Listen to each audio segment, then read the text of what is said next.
together growing in faith, changing communities. Shabazali unende kusukhuluma ngayo uma wami lo ubaba wami lo uma nobaba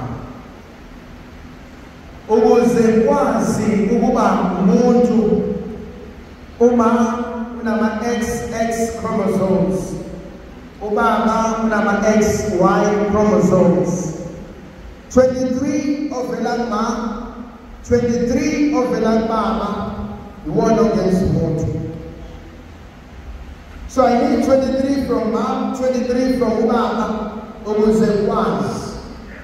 Sekukhona some abnormality khona into ekhona eyenzekile noma engenzekanga kahle. Uma will always give me X chromosome. Ubaba menikeze u-X ngizoba intombazana. Ubaba menikeze u-Y ngizoba umfana. Ingakho it's unfair and it's unrealistic. Ubaba meyibheka unkosikazi ongamzalela indodana. Inkinga yikho kuma inkinga ibaba. Ubaba ufanele akhiphe u-Y ukuze kwazi ukufika komfana. Akuyona inkinga nje yokuthi awuzalela inkosana. Ubaba ufanele akhulume nabantu babo ukuthi hey, awukhiphe u-Y manje, awukhiphe u-Y. Kodwa ngikho la. Enfisa ukuya kona ukuthi njengomuntu angikwazi ukuphila ngingenaye uma ngingenaye baba. Kodwa futhi uma kwenzeka ngigula mhlawumbe ngine-heart condition noma ngiloshukela noma iziphi lezifo ezinye, odokotela bazobe bafuna ukwazi i-family history yakamama, i-family history yakababa. Entshumayelweni yami ngike ngakhuluma ngezinto engiyithole esibelethweni sikamama, ngezinto ubaba athe mevakashela umama wayishiya kuyena zaba yimina. Into engifuna ukudila ngayo, healing of family tree. Kungenzeka ubaba wadlala nomama maqedane wangiphika wanyamalala ngasala ngikhuliswa umama. Kungenzeka umama wangixoxela ngabakababa. Kungenzeka uma akashongo lutho ngabakababa. Kungenzeka uma uyabazonda abakababa. Whether ngiyathanda angithandi, igazi likababa lincike empilweni yami. Kungenzeka uma wangizala wangishiya wayemshadweni ngakhuliswa abakababa, ngakhuliswa ogogo. Kungenzeka uma ungizalile washona ngahlala kababa. Kungenzeka uma ungilahlile ubaba ubengekho ngakhuliswa abantu abangithulile. Kodwa ekugcineni igazi likamama nelikababa ligijima kumina. Yona nto engifisa ukuyilungisa. Kulo nyaka ngifocasa ekulungiseni umndeni. I'm dealing with family. And so ngifuna mina angithi mangibuka kamama, mina ngizalwa uSibalibani. uSibalibani ozalwa uSibalibani. uSibalibani azalwe uSibalibani. And then I look at this family history bese ngibuka nekababa. Kungenzeka ukuthi njoba nginje izinto ngizithola ngapha, kodwa mina ngibonga ngapha. Kungenzeka ukuthi izinto ziblokeke ngapha, kodwa mina ngifocuse ngapha. Ngenza yonke into kodwa umuntu ohleli phezu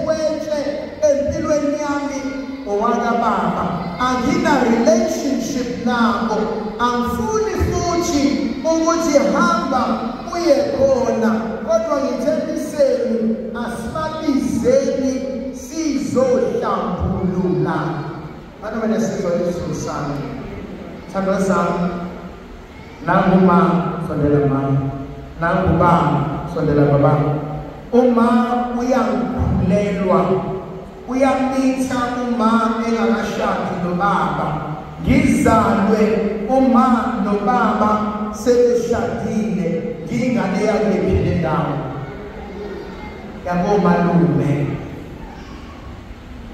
uma engimithe ngakashadi noma ngathiwa sengishadile ngingane yakomalume uma ashade nobaba angimithe ngikhule kodwa uma nobaba abakaze bayosina abakaze bagade abakaze babe mina kwazi ukushada msile ngigane ngade uma nobaba bengagadanga.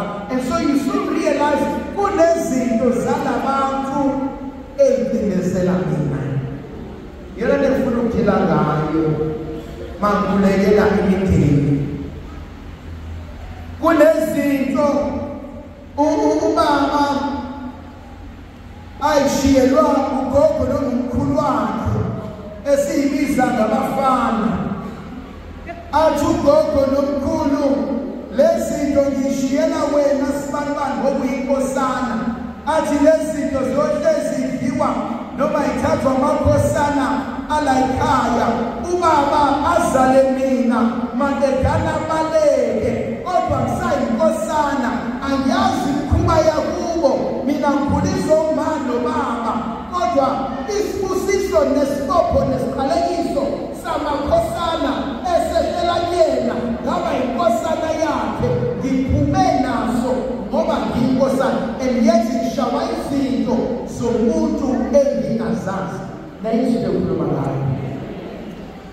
Omunye ngisebenzisa isibongo sakababa ave ngibathanda bakababa kodwa izinto ngiyiphiwa ogogo bakomalume kodwa mase ngihlaba ngibonga ngapha basuke bese beyadikibala bethi kade simenzele kodwa uphakamisa igama lendoda esingayazi.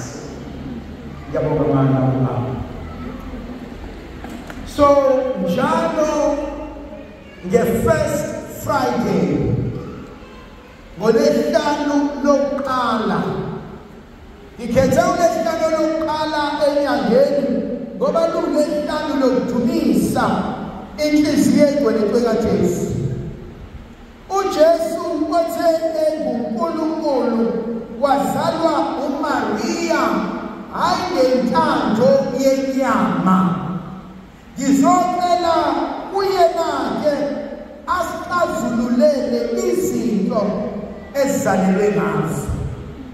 Angisho ukuthi abantu ngithi ababuyele kobaba nabomama kodwa ngithi asihlale phansi asibeni ne-family tree.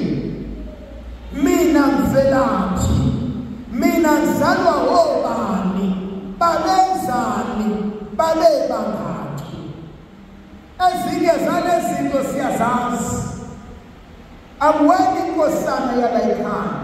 Uma wakho wena wayiney'ngane kodwa ayiphilanga. Ubaba wakho wena wayiney'ngane lapha nalapha kodwa ayiphilanga. And so mina ngitshela ukuthi ngedwa kanti sibaningi.